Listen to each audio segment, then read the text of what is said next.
हिंदुस्तान के सबसे युवा क्रांतिकारी जिन्होंने फांसी के फंदे को चूमा, वंदे मातरम का नारा लगाया, शहीद खुदीराम बोस, शहीद रोशन सिंह, शहीद राजेंद्र लहड़ी, शहीद अशफाक उल्ला, शहीद राम प्रसाद बिस्मिल, शहीद प्रफुल्ल चाकी, हिंदुस्तान के तमाम क्रांतिकारियों ने जब फांसी के फंदे को चूमा, शहीद आजम भगत सिंह, शहीद सुखदेव, शहीद राजगुरु, सबने वंदे मातरम का नारा लगाया, सबने वंदे मातरम का नारा लगाया। और शहीद खुदीराम बोस को अब आप याद कर रहे होंगे, मैं पिछले 31 साल से 3 दिसंबर को शहीद खुदीराम बोस की जयंती का आयोजन करता हूं। मेरी संस्था का नाम शहीद चंद्रशेखर आजाद के नाम पे है। शहीद खुदीराम बोस हिंदुस्तान के वो क्रांतिकारी थे, जब उनको फांसी के फंदे पे चढ़ाया गया और उनका जब अंतिम संस्कार हुआ तो जो राख उनके अंतिम संस्कार से निकली मान्यवर, उसको बंगाल की मां तावीज बना के अपने बच्चों को पहनाती थी कि ऐसे ही बनना हिंदुस्तान के लिए क्रांतिकारी। यह इतिहास, यह हिंदुस्तान का इतिहास। लेकिन मैं आपके माध्यम से इस सरकार से पूछना चाहता हूं, आपके पुरखे इस वक्त क्या कर रहे थे जब शहीद आजम भगत सिंह वंदे मातरम लगा रहे थे, शहीद सुखदेव वंदे मातरम लगा रहे थे, शहीद राजगुरु वंदे मातरम का नारा लगा रहे थे, शहीद खुदीराम बोस वंदे मातरम का नारा लगा रहे थे? उस वक्त आप क्या कर रहे थे? क्या कर रहे थे आप? वंदे मातरम का नारा लगाकर लोग जेल गए, लाठियां पड़ी उनको। मैं आपके माध्यम से इस सरकार से पूछना चाहता हूं, आरएसएस के 4 लोगों का नाम बताओ जो वंदे मातरम नारा लगा के जेल गए, उनका नाम बताओ। आप 4 लोगों का नाम बताओ, आप अपने 4 पुरखों का नाम आप बताओ। आप नहीं बता सकते क्योंकि आजादी के आंदोलन में आपका कोई इतिहास नहीं, आजादी के आंदोलन में आपका कोई इतिहास नहीं, यही आपकी कुंठा है। तो इसलिए कभी आप कहते हो सरदार वल्लभ भाई पटेल आपके हैं।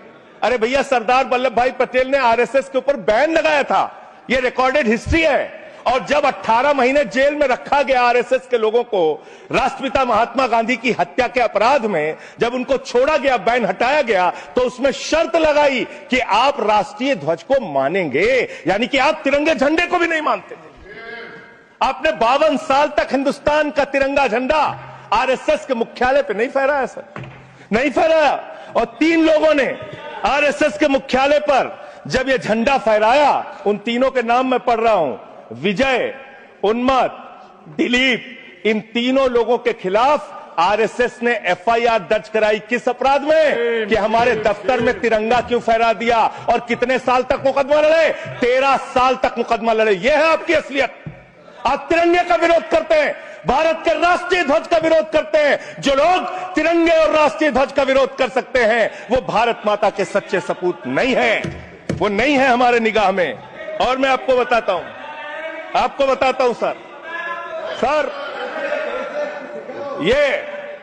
ये है 28 दिसंबर 1949 का ऑर्गेनाइजर पत्र। इसको भी रखूंगा क्योंकि आज गृह मंत्री जी और लीडर ऑफ द हाउस दोनों कह के गए रिकॉर्ड पे सारी चीजें आनी चाहिए। इसको रिकॉर्ड पे रखना चाहिए। इतिहास देश को पता चलना चाहिए, किन लोगों ने देश के साथ गद्दारी की, किन लोगों ने तिरंगे का विरोध किया, किन लोगों ने राष्ट्रगान का विरोध किया। आपको ये पढ़ के सुनाना चाहता हूं। ये ऑर्गेनाइजर है, क्या लिख रहा है?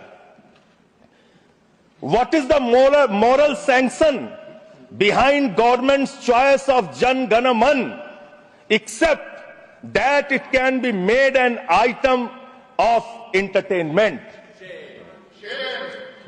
आप राष्ट्रगान का विरोध कर रहे हैं, आप भारत के राष्ट्रगान का विरोध कर रहे हैं।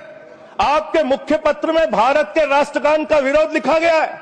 इसके लिए भारत के प्रधानमंत्री को और पूरी की पूरी भारतीय जनता पार्टी को, जो अपने आप को आरएसएस को अपना आदर्श मानती है, पूरे देश से माफी मांगनी चाहिए। ये रिकॉर्ड पे लाऊंगा सर, इसको रख लीजिएगा, ये रिकॉर्ड पे रखा जाए।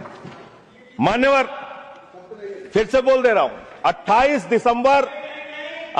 दिसंबर 1949 ऑर्गेनाइजर अखबार जो आरएसएस का मुख्य पत्र है, और इस आरएसएस के मुख्य पत्र में फिर से लिख दे रहा हूं, फिर से पढ़ दे रहा हूं क्या लिखा हुआ है। What is the moral sanction behind government's choice of Jan Gana? Unnecessarily it'll get provoked. It can be made an item of entertainment. Please continue. ये लिखा Sanjay ji unnecessarily provoke. Continue. अच्छा। सर, मैं आपसे ये कहना चाहता हूं कि आपने तिरंगे का विरोध किया, राष्ट्रगान का विरोध किया, वंदे मातरम आपने लगाया नहीं कभी, कोई आपका व्यक्ति देश की आजादी के आंदोलन में जेल नहीं गया। कभी आपने कोई देश के लिए, हमारे यहां अवधि में कहावत है, नाखून कटाए कि शहीद ना बना भैया। तू तो नाखूनों नहीं कटाया भैया, बिना नाखून कटाए शहीद बना चाहता है, बिना नाखून कटाए शहीद। ऐसे काम नहीं चलेगा सर। जिन्ना का भी जिक्र कल दूसरे सदन में हुआ, प्रधानमंत्री जी ने जिक्र किया। जिन्ना के साथ आपके कितने गहरे और मधुर संबंध थे, क्या इस देश के लोगों को पता है? नहीं पता, मैं बताता हूं। श्यामा प्रसाद मुखर्जी जी फजलुल हक की गवर्नमेंट में फाइनेंस मिनिस्टर थे, और फाइनेंस मिनिस्टर रहते हुए उन्होंने अंग्रेज गवर्नर को चिट्ठी लिखी थी। Shyama Prasad followed this and told Governor Herbert, the administration of the Bengal province should be carried on in such a manner that in spite of the best efforts of the Congress, this Quit India movement will fail. ये चिट्ठी लिखी है।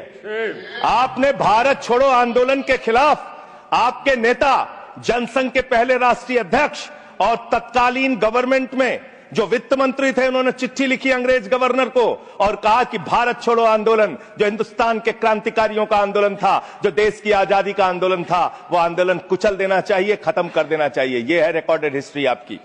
ये आपको, आपके बारे में पूरे देश को पता रहना चाहिए। अब जिन्ना, हाँ, इसको भी सभा के पटल पर रखूंगा। जिन्ना और आपके रिश्ते क्या थे? कितने मधुर रिश्ते थे। एक राज्य में सरकार नहीं बनाई मान्यवर इन्होंने, नॉर्थ वेस्ट फ्रंटियर, सिंध प्रांत और फजलुल हक की गवर्नमेंट। फजलुल हक वो शख्स है जो पाकिस्तान बनने के बाद वहां की सरकार का गृह मंत्री बना।